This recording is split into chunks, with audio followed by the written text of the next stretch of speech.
All right. It's my pleasure to introduce Simon Balto. He is Assistant Professor of History and African American Studies at the University of Iowa.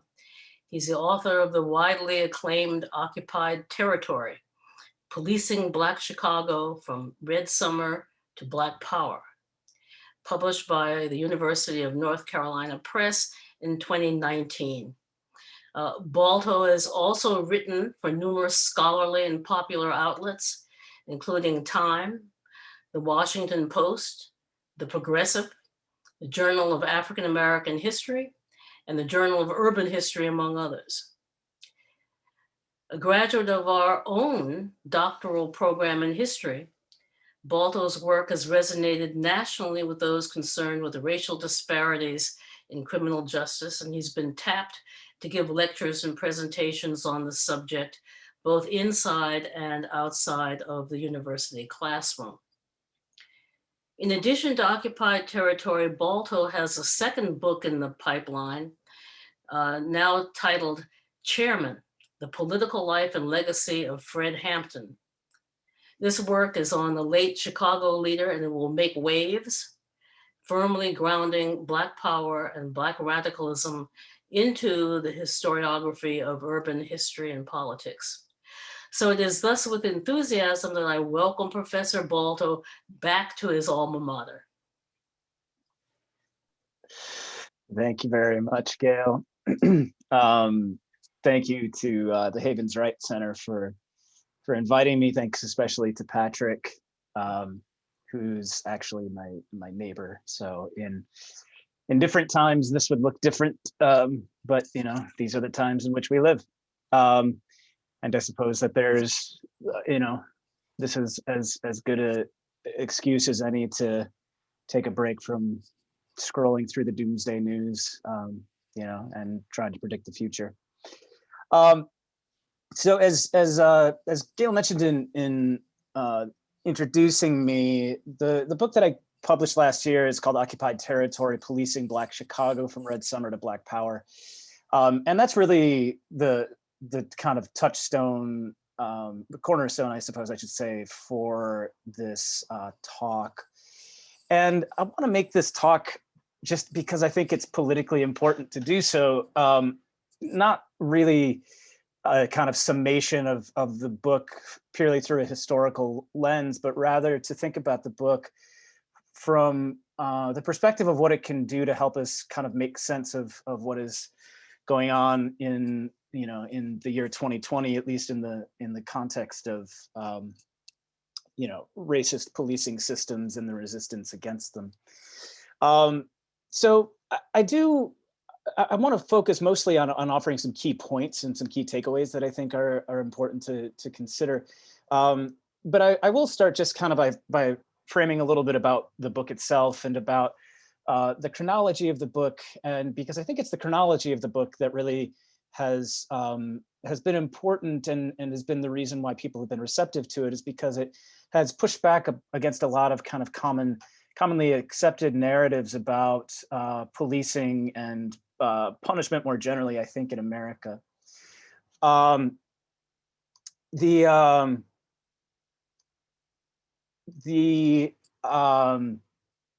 Sorry, I just something going on with my computer.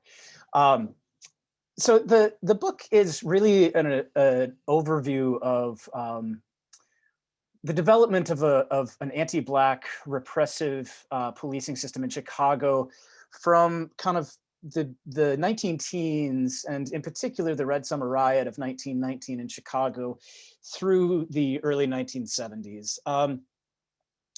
And the reason that chronology I think is important is because it kind of pushes back against how we understand the development of racist, and in the language and idiom of a lot of activists, terrorist kind of activities of the police department in Chicago against the city's Black residents, and I think that it's a point that can be extrapolated out more broadly. So when I started what became this book, I started doing research on policing and the police relationship to Black communities in 2008. I think a lot of people, when they see a book that was published in 2019 about racist policing, I think that a lot of people interpret this as a direct response to Black Lives Matter and to the events of the past 7 or 8 years. That's really not where it originated from. It originated earlier than that, and so it's a project and a book that kind of grew and was informed by the events of the murder of Trayvon Martin and the emergence of Black Lives Matter and the Ferguson uprisings and Baltimore uprising and so on and so forth. But yeah, I mean, it's a project that is of itself older than that. And when I started the project, when I started doing the research, I actually first did research in Milwaukee for a couple of years. And then for my dissertation project, I moved to Chicago. And when I was doing that early research, part of what academics do when you're researching a topic is see what other people have researched and written about it. And it was really striking that until 2010, there was actually not a ton of work that had been done by historians trying to kind of map out the evolution of mass incarceration in America. 2010 was a real watershed year. There was some kind of seminal texts in the field of carceral studies that came out that year that really looked at incarceration and punishment in America through a historical lens. So, I mean, 2010 was the year of Khalil Muhammad's The Condemnation of Blackness, Michelle Alexander's The New Jim Crow, Heather Ann Thompson's Journal of American History article, Why Mass Incarceration Matters, and so on and so forth. But,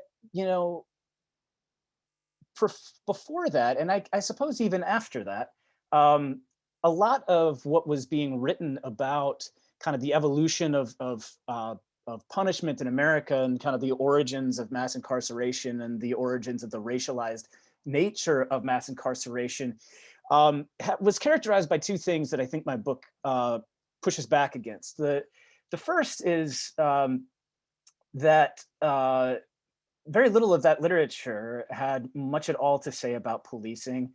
And to the degree that it did have anything to say about policing, and this gets to the second point, it really was talking a lot about things like the war on drugs and to a much lesser extent, the war on crime.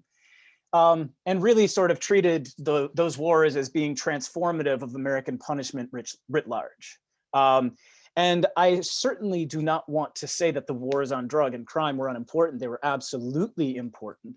But I do want to push back on the idea that they were somehow transformative of on-the-ground policing in urban America, and in particular, and I think more importantly, what the everyday experiences of being policed in urban America looked like for Black communities especially, but for communities of color more generally.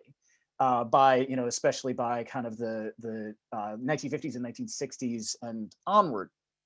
So, the reason why, in part, the book kind of closes in the early 1970s is because it asks us to look at what policing in a city like Chicago, and in particular on the south and west sides of Chicago, looked like before the war on drugs and, even really before the war on crime, right? I mean, so we can look, for example, at the Chicago Police Department in the early 1960s. So before the federal war on crime, when it's launched by Lyndon Johnson, is even a thing.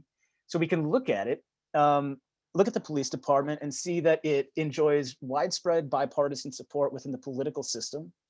It enjoys a massive share of funding from public coffers. It enjoys relatively widespread immunity from any sort of accountability. It enacts violence and terrorism and harassment against communities of color in radical disproportion. People are constantly complaining about police violence. People are dealing daily with massively disproportionate levels of stop and frisk. Black neighborhoods and increasingly Puerto Rican neighborhoods, I should add as well, are being saturated with Chicago Police Department officers. And I could go on spinning this outward, but you get the picture that, when we are talking about the crises of 2020 and people are talking about the awful traumatic, horrifying experiences with the police in 2020 and 2015, however you want to set that date, it looks virtually identical in a lot of ways to what the experiences of being policed in 1963 Chicago did, or 1968 Chicago, or 1970 Chicago. The patterns had been set in terms of what policing was going to look like and how people were going to experience the police. Those patterns were set at the local level well before those federal initiatives were implemented. And so that begs the question of, or forces a reckoning, I suppose, with figuring out how that regime of a racist and powerful policing institution, how it got built. And the ways that it got built happened primarily at the local level, primarily happened through local initiatives, through local power brokers. And that is what the book is trying to sketch out, is what was going on there. And I trace it back to the 19 teens because I didn't necessarily anticipate that, but that's sort of where the archive led me. And the reason for that is that Chicago had certainly had, Chicago, the first non-Indigenous settler in what we now call Chicago was a Black man. So Chicago has literally had a Black population basically since before it was even a town, let alone a sprawling metropolis. But until the 19 teens, the population of Black Chicago was not really big enough to be a target of like immense policy concern by police and by politicians. That there is certainly a lot of anti-Black racism in Chicago, in the years prior to the 19 teens. But in the 19 teens and onward into the 1920s, Chicago begins to absorb a significantly larger portion of African Americans as Black people are leaving the South and heading to cities like Chicago. So it's during the 19 teens and the 1920s that some of the patterns begin to kind of, the frameworks for the crisis, I think are getting set within that context. And I particularly hone in on 1919. So for those people who are unfamiliar with that history, in 1919, the summer of 1919, Chicago, among other cities, but Chicago is racked by basically a week of what we colloquially call race riots, but was really white terrorism that was met with armed Black self-defense. But all told, over the course of this week of Red Summer riots, 38 Chicagoans were killed, most of them Black, but some of them white, in the aforementioned acts of self-defense. And during the riot and after the riot, the city of Chicago convenes a commission in the aftermath to essentially do an autopsy on the riot itself and figure out why it happened and ways to prevent it from happening again. The city of Chicago, when it does this, it talks to people who had lived through the riot, who had survived it, and basically gauges their perspective on what had happened. And both in real time and in the commission's report that comes out later, you see some really important critiques of the police that are being lodged by commission members from this riot commission and also by community members themselves. And those two patterns, I think, are really kind of divisible into two kind of major and related components. On the one hand, you have, during the riot, you have Black folks who are basically saying, we can't rely upon the police for protection from white terrorism, that we don't really experience the benefits of any sort of public safety measure vis-a-vis the police during this event. That's the primary reason why people were picking up arms in self-defense, because they knew they couldn't count on the police to do it. The other side to that was that Black Chicagoans were also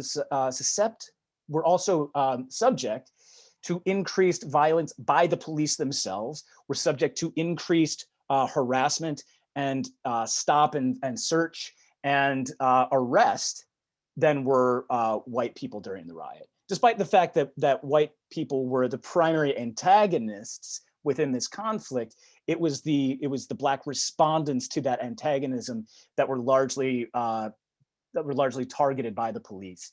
And so, we can really categorize these into, on the one hand, the experience of being over policed. So that's what was going on within Black communities during the race riot, that the police were disproportionately subjecting Black people to harassment and arrest and violence.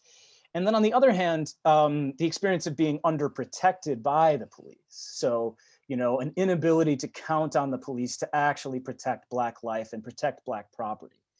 And the reason that I flesh out those two twinned experiences are that, these are kind of the threads that I'm tugging at throughout the book.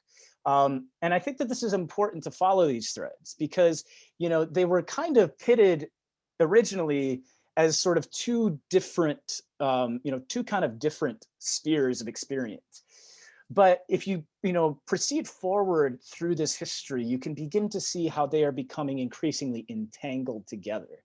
And in fact, by the end of the 1960s, you have Black activists who are literally using that exact language to talk about the experience of being Black and policed in the city of Chicago.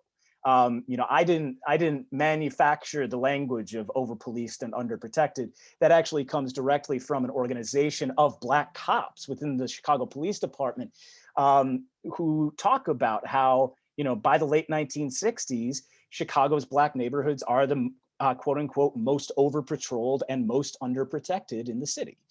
And so, we can see these threads kind of weaving themselves together over the course of this history, creating a situation in which Chicago's Black neighborhoods are simultaneously the ones that are most subject to police repression, to police violence, to police surveillance, to police harassment, and the least likely to reap the supposed benefits of the police.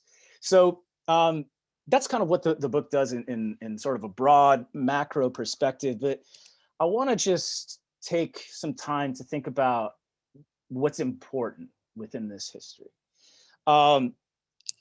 So, I think that one of the things that people should be reckoning with in this year of our Lord 2020, when people are talking about, police reform or whatever people want to talk about, the police were not founded to keep a generic public safe. That's the first kind of key point that I would direct folks to. We have this really pervasive myth that has built over time about what police do.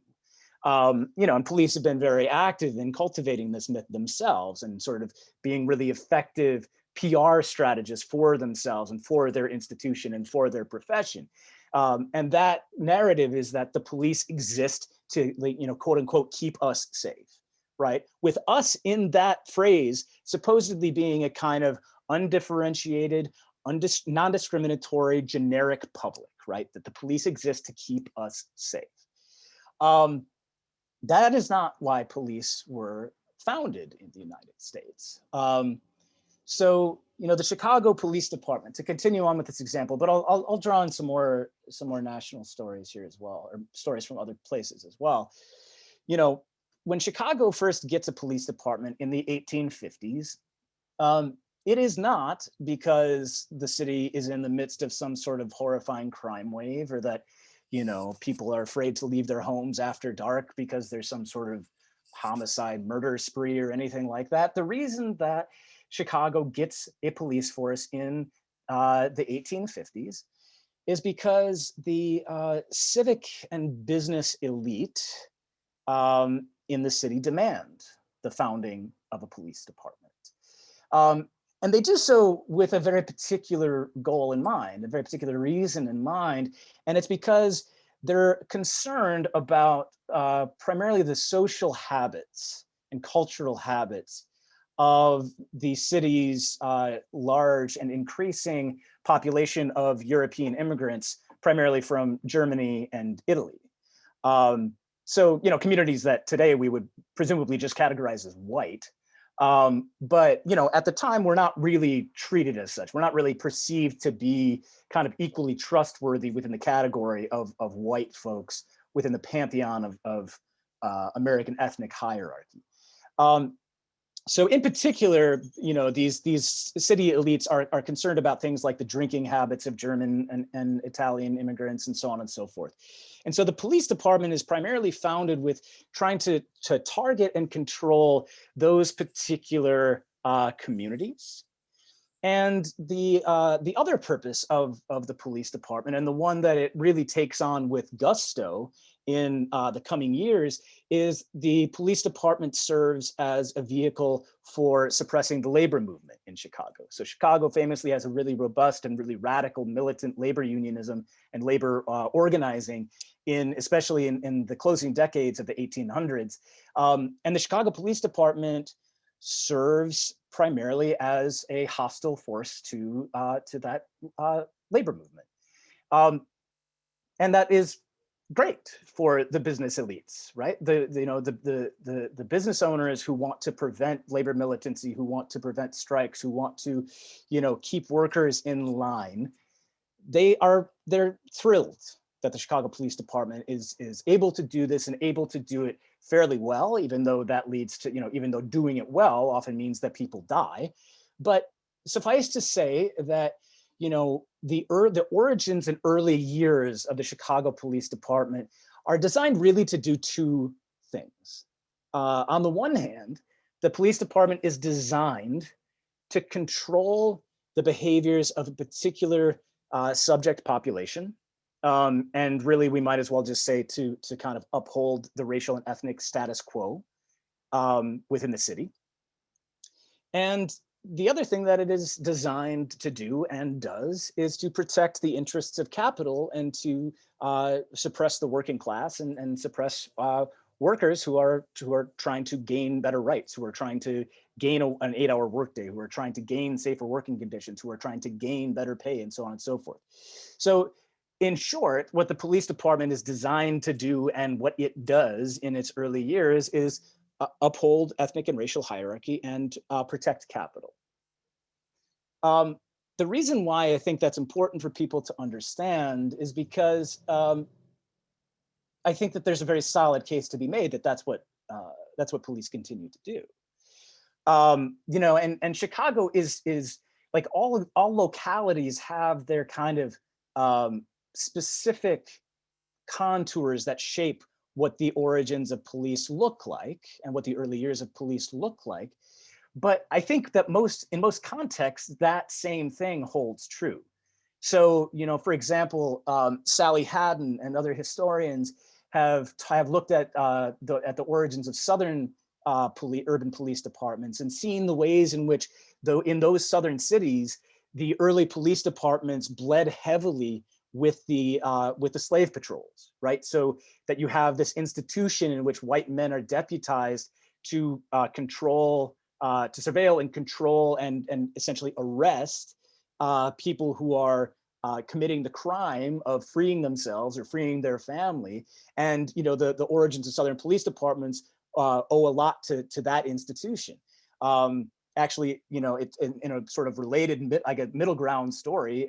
Adam Malka, who's another former Badger, has a book that came out, I believe, also last year, called The Men of Mobtown, that looks at the origins of the Baltimore Police Department. And the Baltimore Police Department, in his analysis, which strikes me as correct, is really that the Baltimore Police Department owes its origins to the deputization of white men in the city of Baltimore to surveil and control that city's large free Black population in the kind of the Civil War era. And we can look at Los Angeles and look at the work of Kelly Lytle Hernandez, where she basically writes about how, in the early years of the Los Angeles Police Department, one of the things that the LAPD is really, really concerned with doing is controlling that city's population of transient workers and arresting them for, crimes of homelessness and so on and so forth. And, you get the picture, right? I mean, that regardless of what the context is that we're talking about, the police in those formative years are designed once again to uphold that city's assorted racial and ethnic hierarchies, and to protect the interests of business owners, and to kind of uphold class hierarchies as well. And again, just to put a bow on that point, I think that people really need to think about, if that's what police were designed to do, then is that what police still do? And if so, and I think that the case is a good one, that that is what police still do, um, then what can we possibly mean by reform when we know that story, when we know that the system is not broken, that the system is operating as designed, right? Um, so that's the first kind of big point that I would like to throw out. Um, the second one that is very much related is that if we know that the police are were not designed to keep with like a generic generalized interest in public safety in mind, if the police were not indeed designed specifically and and without question to keep us safe, then maybe it makes sense that they're not very good at it. And the reality is that the police are not good at that. And I'll say a little bit more in a second about how that's true in 2020. But to come back to what I had said in kind of laying out the framework of the book, and thinking about the simultaneity of being over patrolled and underprotected. If you were to look at a map, say from say 1970 in Chicago, and were to look at, on the one hand, you have a map that shows where police activity is the heaviest, where the most arrests are being made, where the most stop and frisks are being made, where the highest accusations of officer misconduct are being lodged, where the highest numbers of officers involved killings are.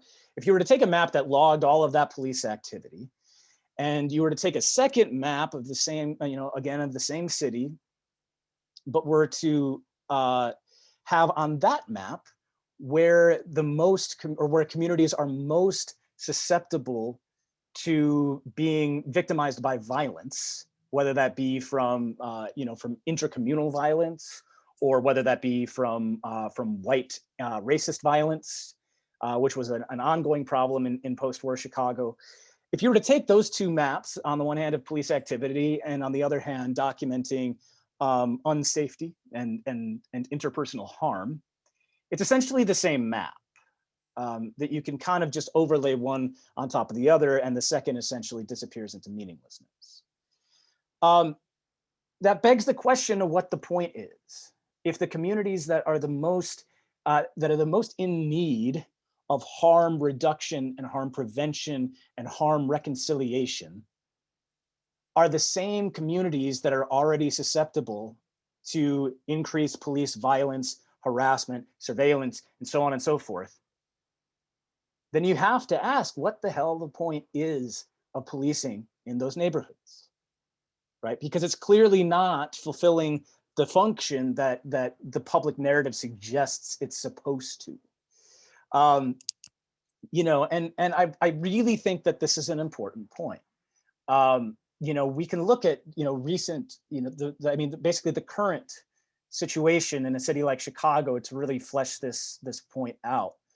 So in the city of Chicago, in the year 2019, of first-degree homicides, the Chicago Police Department made an arrest in 21% of cases. So of all the first-degree homicides in Chicago in 2019, police made an arrest in only 21% of cases, which means, do the math. In 79% of first-degree homicides last year, the police were not able to generate an arrest. And that number is not an outlier. The numbers are actually worse for some other forms of harm. If you look at the arrest rates for sexual assault crimes, In the past decade, the Chicago Police Department has made an arrest in just 10 to 20% of sexual assault crimes. So in other words, in 80 to 90% of sexual assaults, the police do not make an arrest. And I say that bearing in mind that the city of Chicago, meaning the people who live in Chicago and pay taxes in Chicago, spend over $1.8 billion every year, 1.8 billion with a B dollars every year on the police department. That number, if anybody is actually familiar with the budgetary allotment from the city to the Chicago Police Department, that number may sound a little bit higher than you would expect. The actual official number, is from the city is a little over 1.7 billion. But the number is increased because the city of Chicago has to engage in bond borrowing with massive financial institutions like Wells Fargo and Bank of America, who then charge interest and turn a profit.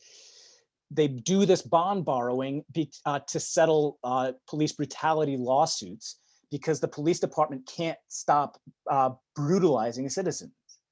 So on average, the city of Chicago is taking out another 100 million plus every year in bond borrowing in order to settle these police brutality lawsuits that aren't baked into the cake of the official budgetary allotment. And now to take all of that together, so you have on the one hand, an investment of, in some years, probably more than 1.8 billion, perhaps approaching 1.9 or higher. So, but if you take a budgetary investment of $1.8 billion and look at that as translating into a 21% success rate for first degree homicide clearance and a 10 to 20% clearance rate or arrest rate, for sexual assaults and so on. In what other context would policymakers and citizens accept such an absolutely miserable rate of return on investment? And so I think that people really need to understand that despite how much money we spend on policing, and despite how much people, seem to be incapable of imagining a world without police and a society without police, police are not an effective means of, public safety if you actually are defining public safety as the prevention and the reduction and the resolution of harm. All right, so that's a second key point that that the history documents, and that I think is really important for helping us make sense of what's going on right now. The third point that I really want people to be thinking about and to take away from this is, and I think this is really important in an age of, people talking about reform and essentially using reform as a cudgel and a dodge against more meaningful and more important forms of addressing this crisis. The history of reform in America, the history of police reform in America, is a history of sort of relentless failure. And indeed, it actually might be something worse than a history of relentless failure. And so let me just give you an example of what I mean by that. So, I mean, just in general, people should know that the police in America have been reformed over and over and over and over again. I mean, that, if anybody thinks that the idea of reforming the police is somehow new, it's not. It's basically as old as the institution itself. But in the city of Chicago, I think the case is the case for the most important period of reform and the most telling period of reform is the 1960s. And so let me just hone in on that for a second. So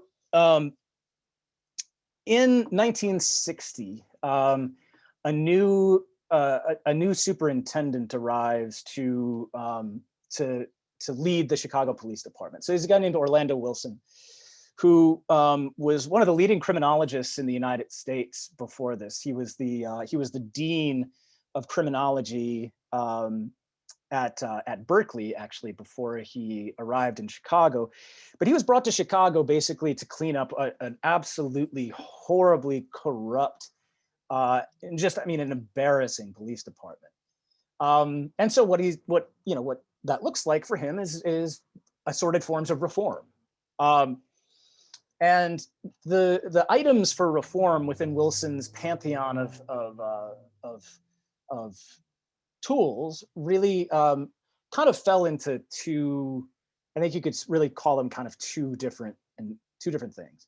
On the one hand, Wilson wanted to try to reform the police department to make them more accountable, to make officers more accountable for misconduct.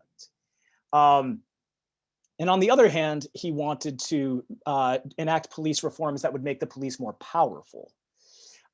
So, thinking about the latter of those first, part of what Wilson did was enact a series of things that would radically expand police power through things like the formalization of stop and frisk, through the implementation in Black and brown communities, especially, of arrest quotas for police officers. People say, police officials like to say that arrest quotas don't exist. They absolutely do. Or at least absolutely have, through things like stop and frisk, through things like, like arrest quotas, through the implementation of new systems of patrolling, what was called, tellingly called, aggressive preventive patrol, which was, a very unique method of policing that was hyper aggressive and singularly targeted towards Black communities, especially, also some Puerto Rican communities and some other communities as well within the city. But so suffice to say that that pool of reforms was really about trying to make the police, in his eyes, more effective and more efficient. On the other hand, you have these efforts to make the police more accountable. So the primary thing there was, for the first time, Chicago, in Wilson's mind, for the first time, Chicago was going to get an internal investigations division within the police force. So an actual division that would investigate, officer misconduct. The problem was that when Wilson sought to do that, when he sought these reforms that would make police accountable for misconduct, the police themselves, his own rank and file, revolted. Led primarily by police unions. The Chicago Patrolmen's Association actually tried to get Wilson fired for trying to implement the Internal Investigations Division. The Chicago Patrolmen's Association president travels the country to places where Wilson had previously worked and lived, and tries to gin up dirt that could be used to get him fired. But suffice to say that the Internal Investigations Division does get put in place, but basically everybody recognizes from day one that it's going to be completely ineffective. And it's going to be completely ineffective because there is absolutely no buy-in whatsoever from the police. And so you have to think about this period of intensive reforms and what it led to. That this history of intensive reforms led to, on the one hand, police certainly embracing these various reforms that would expand their power. So police embrace things like stop and frisk and so on and so forth that will give them more authority over the citizens that they police. And on the other hand, on the flip side to that, you have police rejecting any reforms that will actually make them more accountable to the people. So that history of reform is one not just of failure. It is certainly one of failure in the perspective of it not leading to any sort of meaningful accountability mechanisms. But it was actually something worse than that, because that period of reform led to the expansion of police power, while at the same time not having it accompanied by any sort of thing that would make officers accountable. And I think people really need to be thinking about that when we're hearing all of these various calls for police reform being bandied about, because it's just not a promising history to rely upon. And the last two things that I just quickly want to say, and that are deeply related. First of all, and this is the whole premise, I suppose, for historians is self-evident enough, but I mean, everything has a history, right? And we are currently in the midst of a crisis when it comes to racist policing in the United States. But I think people really need to understand just how deep that history is, and this is part of why I think it's important to rethink and reevaluate these narratives that suggest that, like, before the 1980s or before the 1970s, policing, wasn't as bad because the war on drugs or whatever transformed it.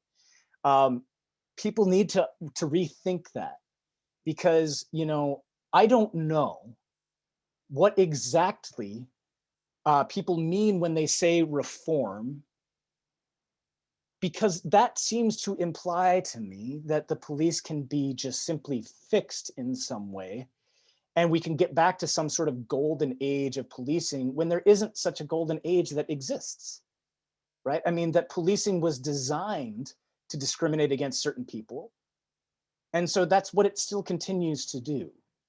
And so if we think about the nature of the crisis and understand that history, I think people really need to rethink what they are saying when they say, well, let's reform the police.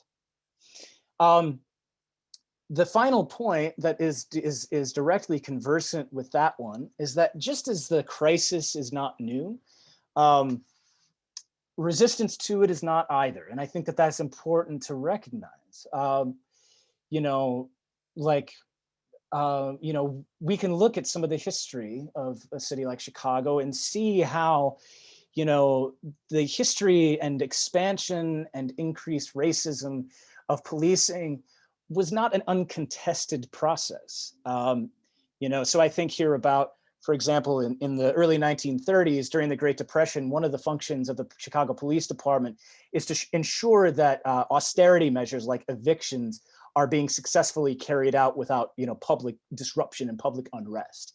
So when people were being evicted from their homes in the midst of this economic catastrophe, police department would be on the scene to make sure that it went in orderly fashion. And the reality is that it oftentimes did not go in an orderly fashion, that people, black activists, primarily with the Communist Party and fellow travelers, but certainly not all of them, black activists and a number of allies would show up at the site of these evictions and essentially prevent the evictions from taking place, or to reverse the eviction. So after all this stuff had been moved out of someone's home, they would mobilize dozens of people and move all the belongings back into that home, in a pretty active refutation of police legitimacy and police power. And these oftentimes led to violence by the police against activists. So, in one really telling incident, 3 black men were killed by the Chicago police in an incident when they were trying to reverse an eviction of an elderly black woman from her home. And in response to that police violence, tens of thousands of people marched in the streets of Chicago in a funeral service for these organizers, and protest of police brutality. The mayor of Chicago gets burned in effigy in protest of police brutality. You can look in the 1950s when civil rights activists are making demands upon the city for what the future of it, for what the city's future will look like when it comes to racial equity. And you can look at how one of the core demands that activists are making in the 1950s is a demand that the Chicago Police Department protect Black life and protect Black property from ongoing systematic white terrorism, as Black Chicagoans are trying to move into previously white neighborhoods. You can look at the 1960s, and you can look at how activists in the civil rights movement from that phase of it were talking about the need to try to bring some accountability to the police department to ensure that that officers were held accountable when they committed acts of abuse and violence and harassment and misconduct against members of the community. You can look at the early 1970s when the aftermath of the murder of Fred Hampton by the Chicago Police Department in coordination with the FBI and the Cook County State's Attorney. In the aftermath of Fred Hampton's assassination, you have more than 100 new community organizations that pop up to try to figure out a way to make the police department work better for citizens within the city, and in particular for Black citizens and for other citizens marginalized by virtue of their place within the city's racial schema and economic hierarchy. And the most telling one, and this is the point that I want to close with, the most telling one is that the Black Panthers in the early 1970s in Chicago mobilized into a network with other organizations from across the city who represent faith communities, who represent indigenous communities, Latinx communities, poor white communities, and so on and so forth. It's over 100 organizations that come together within this movement, and that is a movement that is pitched as a movement for community control of the police. And community control of the police would mean a lot of different things, and I can get more into that later if people would like. But the thing I want to highlight is that a core part of what that movement was calling for was what we would today identify as a defunding of the police, right? That at that moment, the police department's budget had grown to over $300 million annually. And what the movement for community control said was, look, we don't need to spend that much money on police.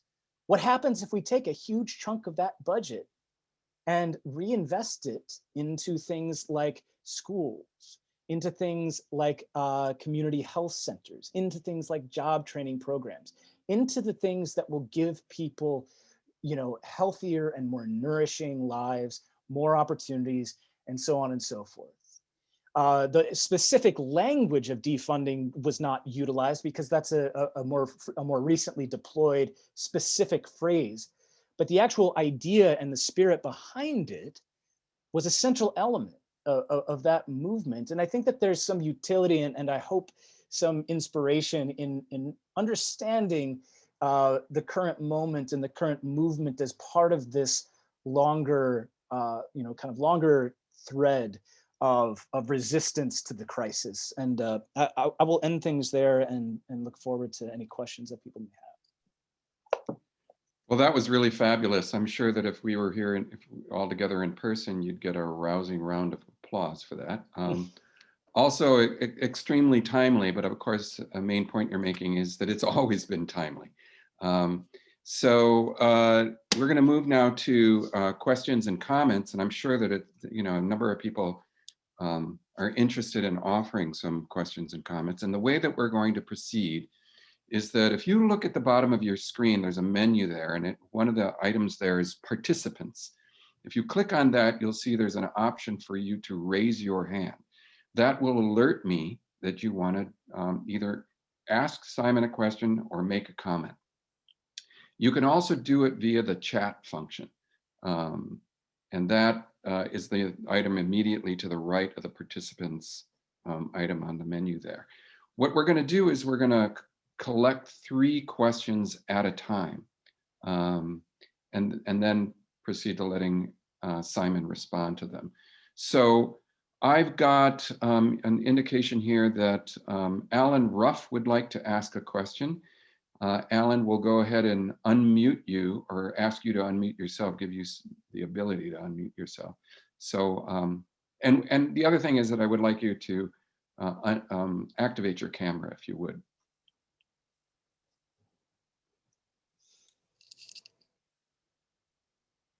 Alan, you need to unmute yourself. Got it there now? Yeah. Yeah, and going back over a period of many decades, there was a long period where I studied the history of urban policing. And one of the questions I was always fascinated by was that the periods of urban rebellion and white racist attack on Black communities and communities of color in the US always spiked during war periods, whether it be the World War I period, the middle of World War II, the Vietnam era, and so on. And a critique at that time, certainly coming off of the 60s, well, 2 things. One, there was always Black armed self-defense, with the participation of returning veterans from each war. And two was the critique that came to view police departments, predominantly white, of course, police departments protecting the order as occupation armies. So I'm interested if you know, our speaker could talk about that, what I see as a non-coincidence, that there's some relationship between urban rebellions, resistance against power, and war periods. Okay, I have a question that was submitted via chat from Janet Klitlas asking, can you comment on the Obama task force on policing? And then we'll move to Grayson Mose, who has a question. Grayson, if you could ask your question or make your comment, again, activating your camera. Thanks. Hi, Simon. Thanks for speaking on this and devoting your research to this issue. But I was just curious, you're saying like it's always been an issue and that's evident in your research and just history in general. But I was just curious, like what your opinion was on why it's like hitting mainstream media nowadays so prevalently, just because I feel like the idea of defunding the police has always like was so foreign to me until this recent year, and that just could be due to my age. But like I feel like I noticed that within the older adults in my life as well. Like that seems like such a radical idea. Like why do you think that is now being like, what has ignited that movement specifically versus, because like Black Lives Matter has always been a thing, but why defund the police now? Thank you. Okay, thank you. So there are your first three questions, Simon. Okay, thank you all for those questions. I think the simplest one or the most direct one to take on is the Obama task force. You know, when I'm asked my opinion about that, I honestly just don't have much of one. The reason that I don't have much of one is because I don't think it was a particularly meaningful anything. You know, the more telling thing, I think that the thing that is really interesting is, you know, so many people I think in the year 2020 have been linking, you know, linking the crisis that we are facing of rampant racism that manifests obviously in the criminal punishment system, but is obviously endemic to pretty much all aspects of American society. You know, but people are linking that in a lot of ways to Trumpism and you know, and just the horrors of it. But you know, it's really telling actually that Black Lives Matter first emerged under the Obama presidency, right? I mean, and I think it's a sort of constant and urgent, necessary reminder to people that, like, you know, whatever happens with this nightmare election, this crisis is not going away. You know, and like, you know, we can think about how you know, Biden is being part of the Obama administration. If the Obama task force was the best that White House could do, I'm even less optimistic about what a Biden White House could do. You know, and I think that you know, whether we're talking about the Obama task force, whether we're talking about House Democrats police reform bill from this summer, whether we're talking about Senate Republicans' response to the House Democrats, which was also a police reform piece of legislation-ish that has never really went anywhere, or whether we're talking about Trump's executive order, or whether we're talking about Biden's pledge to reform police by giving them more money.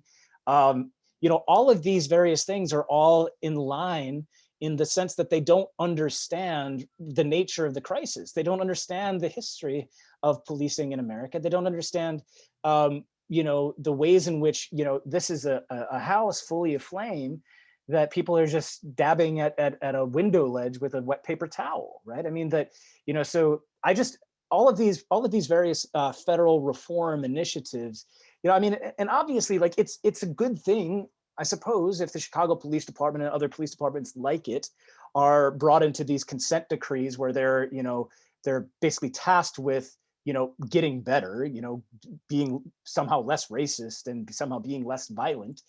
But the problem with these consent decrees and so on and so forth is that they don't really apprehend what the fundamental issues are.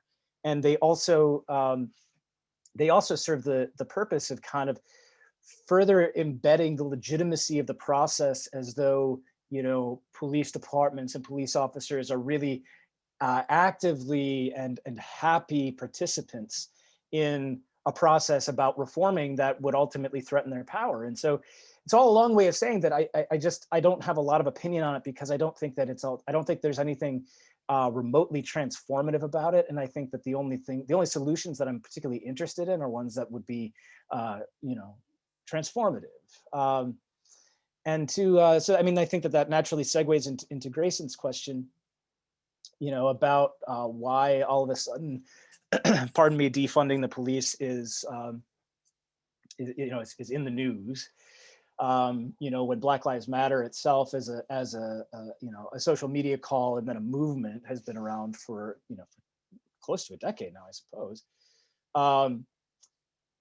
I think a couple of things. I think that the reason it's so much in the news now is because, what we bore witness to and participated in the summer of 2020 was the largest sustained set of protests in United States history. And that's going to make headlines. When people are out in the streets in the numbers that they are, whether that be in cities, whether that be in rural areas, whether that be in the United States or whether it be in other places around the globe, when you have that volume of people out in the streets talking about that particular issue, it's going to make headlines. In terms of how that as an idea, and as an articulation, got lodged within the public consciousness of all the people who are out in these streets. I don't know I don't know who the first sort of person to talk about defunding the police in this year in a really public way was, but obviously with social media, it spreads like wildfire.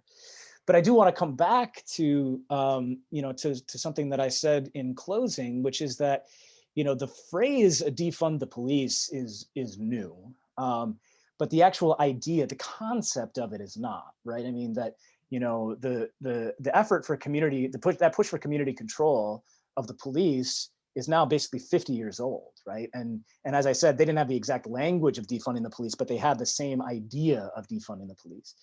And so I think that the specific terminology may strike us as new in 2020, but the actual concept itself is not. And I also just want to take speaker's prerogative and just say, just so people are very, very, very aware of what defund the police means. It is what the Panthers meant in the early 1970s when they were calling for community control, in the sense that they were not just saying, let's take a third of the police budget and just get rid of it. What they were saying was, let's take a massive chunk of the police budget and reinvest it into social goods, reinvest it into things that nourish people, reinvest it into other social goods that will, perhaps create the conditions in which harm goes down, right? In which harm, I don't think that interpersonal harm is ever going to completely, be non-existent in American society. But what if we invest in people in ways that make it so people are not resorting to these, activities deemed criminal, that we can basically identify as interpersonal harm. And so, I think it's really important for people to make that distinction, that it's not just, one of the things that a lot of folks say is, it's not just a vision of getting rid of things. It's a vision of creating as well, right? It's a vision of building alternative systems that will benefit people, right? Rather than just a vision of erasure. It's a vision of building as well. And finally, to Alan's point, you know, it's a really fascinating question. I mean, you know, you're right that that there's a lot of correlation between the United States being at war, and then, you know, that translating to these kind of battles in the streets. But, you know, I guess I would also, I don't have a great answer for whether that correlation has any causation associated with it. What I would say is that it's true that those various forms of violence at a really massive scale, they do seem to have some correlation. But, you know, there's also just kind of a low hum throughout American history of racist violence that obviously, you know, that obviously exists whether we're talking about wartime or peacetime. I mean, like, you know, I'm thinking about Chicago, where, you know, it's true that there was, I mean, you know, there were obviously massive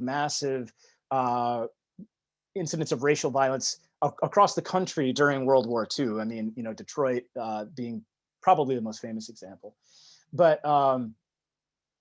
you know, there's also, like, that continues after the war. I mean, so, like, you know, in Chicago across the late 1940s and throughout the 1950s, you basically have white terrorists bombing black homes, you know, burning, you know, trying to, you know, push people out of their homes through intimidation and violence, you know, for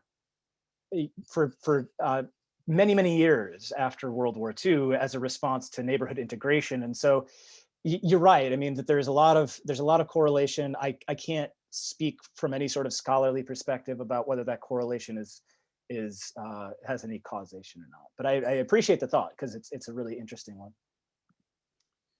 All right, excellent. We have several. I'm going to steal, by the way, that metaphor of a house on fire and a wet paper towel.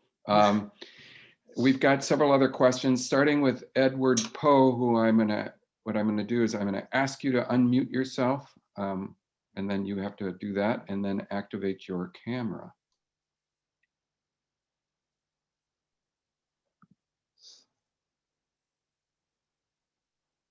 Are you able to do that, Ed? Okay, I unmuted myself. I'm technologically challenged, so I can't find my camera. All right, that's all right.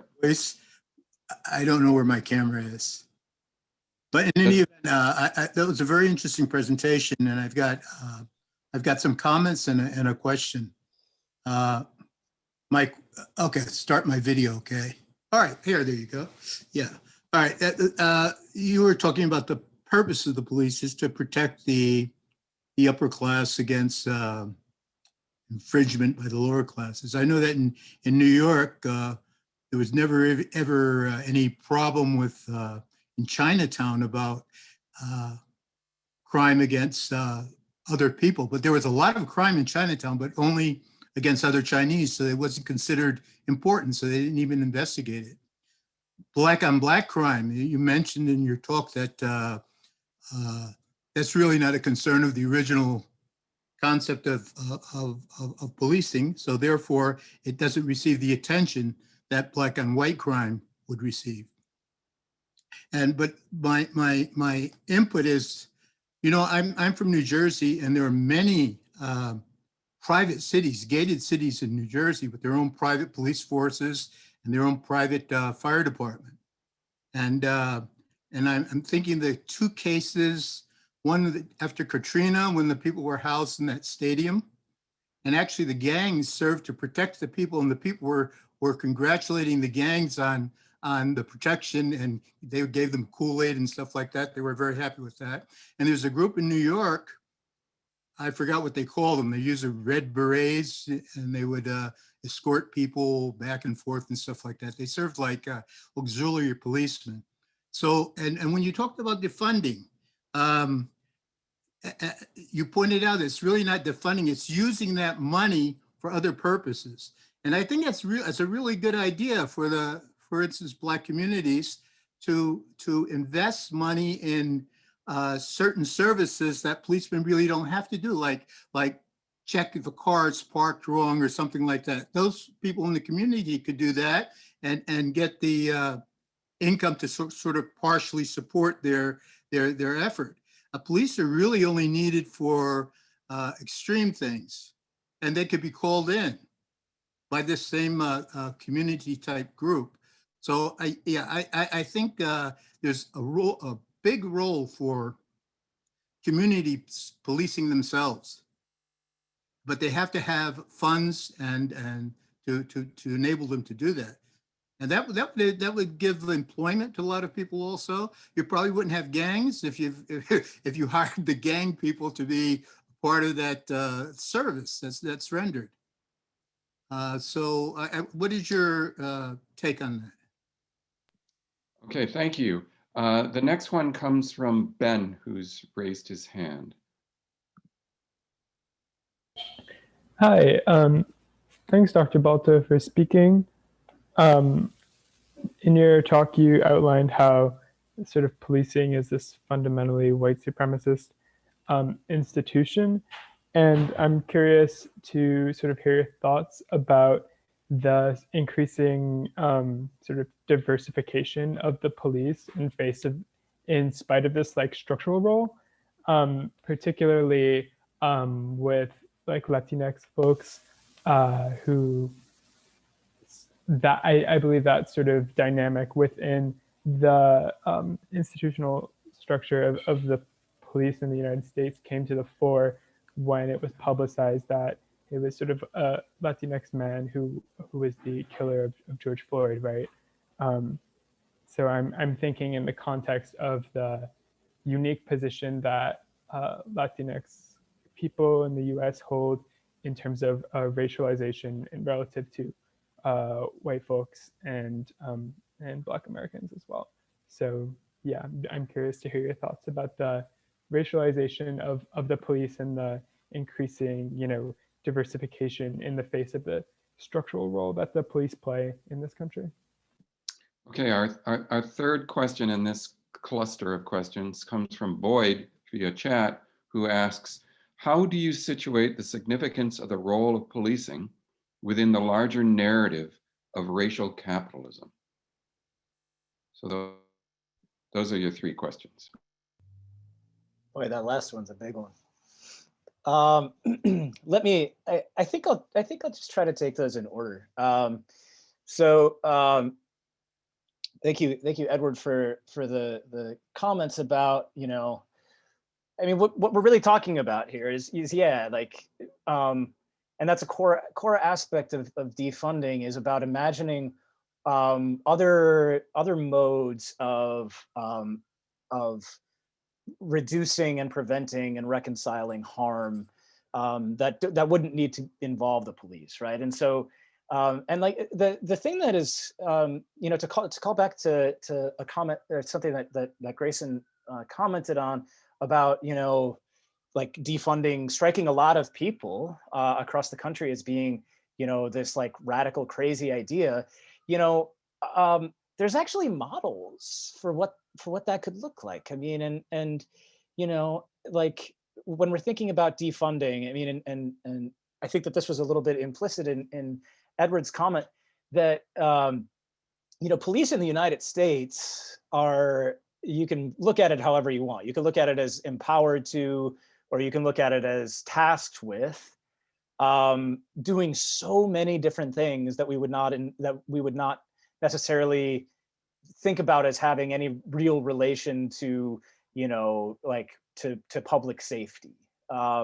So I'm thinking here about like so take for example the issue of people who are in the midst of mental health crises, right? And the police in the United States are oftentimes the first people to respond to people who are having mental health crises. And why in the world would we expect that to go well, right? Police are not trained to do that. And they're not good at doing it. And a lot of them will tell you that they don't want to do that. But so if we're thinking about that from the perspective of defunding, right? Because again, I want to emphasize again that defunding is not just taking money away. It's investing it in other and more nourishing systems. But so if we think about just in that particular perspective, in terms of thinking about responding to mental health, to people who are in the middle of mental health episodes, a lot of other countries don't expect that the police will do that. You can look at a lot of, pardon me, countries in Scandinavia, for example, where rather than letting police be the people who respond to those mental health episodes, instead of investing the police with more resources to do that, they instead invest in hiring trained mental health professionals to respond to people who are having mental health episodes, right? And the understanding is that they will be better equipped to do that. And that will result, hopefully, in a better resolution, and will not result in harm, right? I mean that the reality is that when police respond to people who are having mental health crises, that oftentimes ends in violence, and oftentimes ends in someone in the person suffering that mental health crisis. It oftentimes ends up with them dead, right? I mean, so. Thinking about, just the ways in which we can reimagine what policing could look like. And I should rephrase that, not reimagine what policing could look like, but reimagining what public safety can look like, right? And what other models we can look at to do this, right? I mean that, so I spend most of my time actually in Madison, where I am right now, even though I teach at Iowa. That's a function of where my wife's job is located. But, if you were to walk the streets of Madison, you will oftentimes see Madison Police Department officers engaging with shelterless people, right? With people who are homeless people.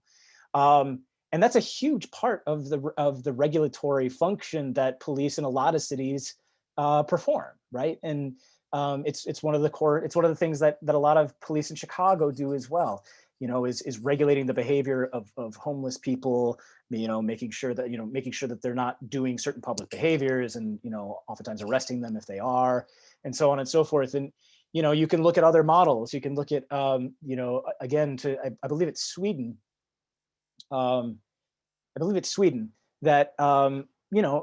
had looked at its population of people without homes a number of years ago, and said, why don't we invest in them? Why don't we invest in making sure that they have shelter, and making sure that they have the resources that they need to try to get on their feet? And in that instance, the police role in regulating homeless populations essentially evaporates, right? So what happens if in a city like Madison or a city like Chicago, the city takes some of the police department budget that that de facto eventually gets channeled into the regulation of homeless people, and instead provides for those people without homes to try to ensure that they that they are that they have the things that they need, and are thus not out in public and deemed needing regulation and needing surveillance and harassment, right? So I just want to really kind of highlight that, about how this is about, like, the idea of defunding is about establishing other structures that will work to benefit people, rather than to risk, or in some cases sort of ensure that the police actively commit harm against people. In terms of the diversification of police, the history of police diversification is one of that is not particularly it's not particularly a hopeful history, I guess I would say. The reason for that is because you can hire police officers of color to perform the job of policing, but you cannot make the job of policing anti-racist, right? I mean, so You know, so again, to come back to Chicago, because it's the city that I have spent 10 years researching and writing about, you know, Chicago's police department was not at all a diverse police department until the 1960s. For a lot of its existence, the Chicago Police Department was basically just a jobs program for Irish Americans. But you know, in the 1960s, in the face of you know, correct accusations of racism within the hiring processes of the Chicago Police Department, this is another one of Orlando Wilson's reforms. Is Orlando Wilson embarks upon the diversification of the police department, and at that point in time, the two groups in Chicago that had the most fraught relationship with the police department in terms of its racial politics and its racism within the community was the Black community and the Puerto Rican community. So those are the communities that the police department targets to try to hire people to diversify the department. So they hire quite a lot of Black officers, quite a lot of Puerto Rican officers. Not enough to align with the demographics of the city itself, but certainly a lot more diverse than it had been. But that didn't really disrupt the patterns of racial discrimination, because because you know, discrimination and the targeting of particular groups is baked into the DNA of the institution, you know. And so the actual hiring of a more diverse police force doesn't actually change the fundamental nature of policing itself and the ways in which it's a problem that's systematic rather than individualized. I mean, you know, I know that. So to use another metaphor, Patrick, you know, people like to talk about the problems, you know, using the you know, the rotten apple in the barrel metaphor, you know, and that there's a couple of rotten apples that kind of spoil the whole bunch. But people need to understand that when it comes to policing, the problem is not rotten apples. The problem is the barrel, right? That the institution itself is the problem. And so, you know, when Chicago went through this diversification effort in its police department, that did not in any way disrupt the patterns of, you know, of accusations of abuse and discrimination from the community relative to the officers who policed it. And indeed, I think that probably the most famous Black police officer in the history of Chicago was a guy named Two Gun Pete Washington, who worked the department in the 1940s. And you know, Two Gun Pete's nickname was derived from his, as you could suspect, from his penchant for violence. And you know, this was a man who bragged about having killed double-digit numbers of citizens, and he worked exclusively in the Black community and killed exclusively Black people, because the nature of policing meant that a Black police officer was not going to be allowed to police a white community, and so he committed all this violence within Black communities. You know, and you have a number of people, including actually Langston Hughes, you know, one of the most famous writers in American history, who talked about how you know, the black officers were oftentimes worse than white police officers, because Black police officers had essentially no jurisdiction or authority over white people, so they concentrated all of their energy and anger and violence, you know, within the Black community. You know, and so it's, you know, it was constantly, and I think it still is, it's still constantly posed as like a cure-all for you know, racist policing, and it's just not. So that's my answer to that question. And the racial capitalism. You know, I mean, I think that you can't really you can't tell a history of policing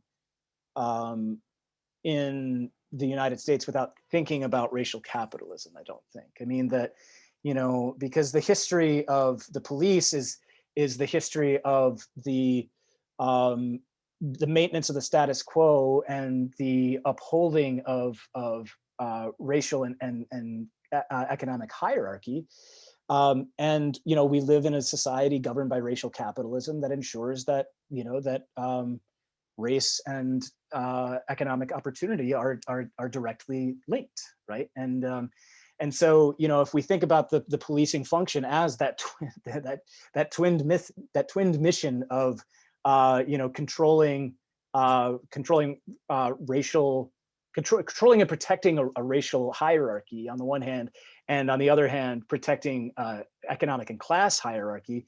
I mean, you can see the fusion of those, within, the entire arc and entire present of the United States. And so, yeah, I mean, I think that I know that this is it's a sort of amorphous answer to a really large question, but I mean, the basic thing that I'm getting at is that I think it's absolutely central, right? The history of policing in the United States is central to the history of racial capitalism in the United States, and vice versa.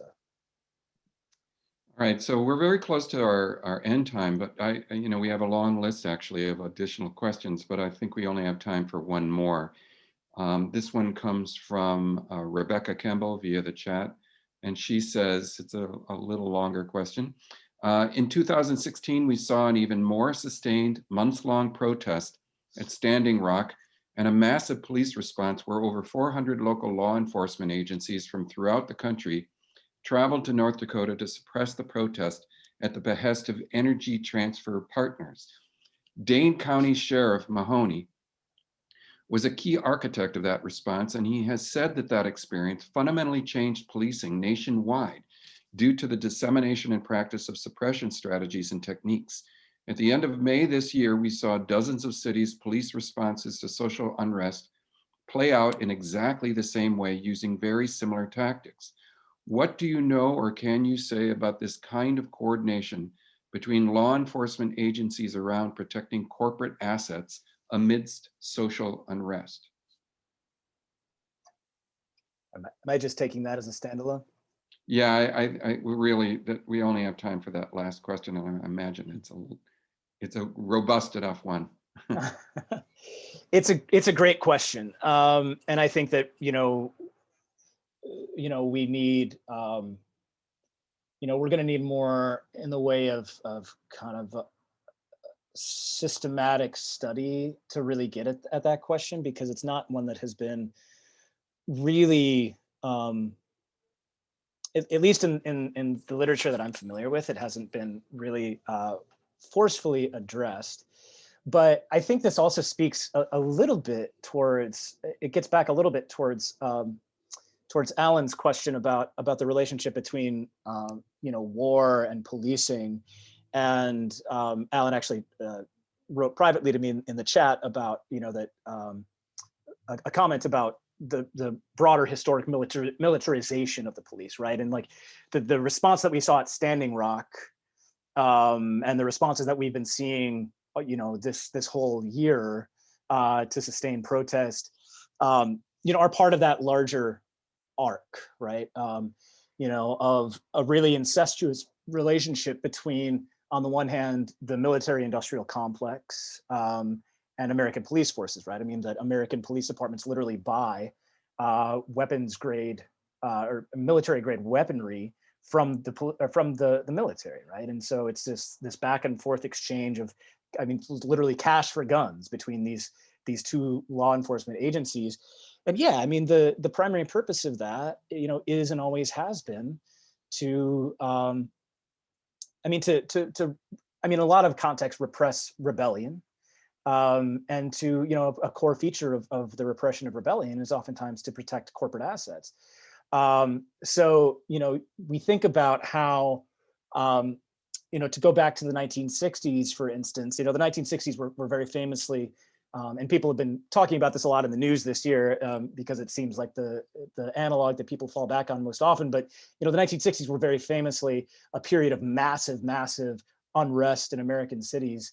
What people were basically doing in those moments was rebelling against, a really racist, deck stacked system of oppression and repression in the United States. And, so people were out in the streets doing a lot of the things that people, were doing this summer, right? I mean, that there's a lot of protests that don't involve any sort of property destruction, but there was a lot of protests that did involve property destruction.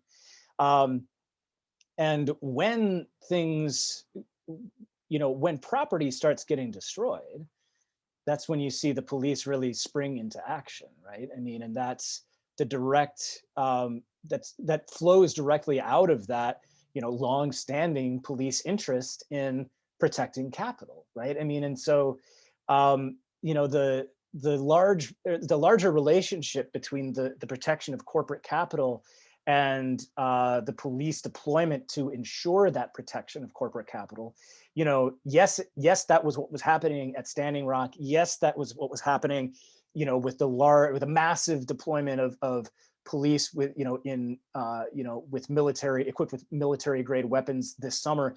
But it also flows from this larger history, right? I mean, that it comes back again to understanding that that's part of what police were designed to do, was to suppress citizens who are protesting for various rights within the society, right? I mean, so we can look back at the police, it's not just in Chicago, it's all across the country, but police departments being deployed to break up strikes and literally kill people in the, I mean, not just 150 years ago, but beginning 150 years ago, right? So, the relationship between capital and the protection of it and the police in 2020 is essentially functioning much like, it was always intended to, right? And so I don't know if that quite captures a response to the question, but that's what that's just what I would say. And again, just to not be reductive about it, but a lot of what we see when it comes to the things police do is directly in line with what police were founded to do. And so I don't think that it should, as much as it should horrify everyone when we see things like the horrific law enforcement abuses at Standing Rock and throughout this summer. I think people need to understand that not as a break from, not as a flaw in the design, but actually kind of in the design of the institution itself. And this is why I just come back to not understanding what people mean when they say reform, because you can't reform something if it's actually doing what it was intended to do. Right. Just a quick mention that there's a film called Do Not Resist, which is about a documentary film about the militarization of the police that came out a few years ago. I would highly recommend to people who are interested in that aspect of it. Thanks again, Simon. I just want to mention, I mean, this has really been fabulous, and I'm sorry that there were more questions, but that's a good indication too of how interested and important this topic was, and your take on it. We're really grateful for it. And I'm sure that, again, if people were here in person, they'd give you a very, very loud applause. I just also want to mention that I put into the chat, again, another link to Simon's book from UNC Press. Highly recommend it. Go out and get it or order it. And one more mention too, that we've got a few more speakers coming up. The next one is next week, and by Adam Tooze. And he, again, is a very prominent historian from Columbia University who will be talking about a world crisis, question mark. My anticipation is that he probably will say yes. So please register and come and attend that talk as well. Again, one final thanks to Simon. We really appreciate your having done this. And thank you. Hopefully everybody stays safe and keep your eye on the news. All right, take care, everyone. Thank you. Take care. Thank you.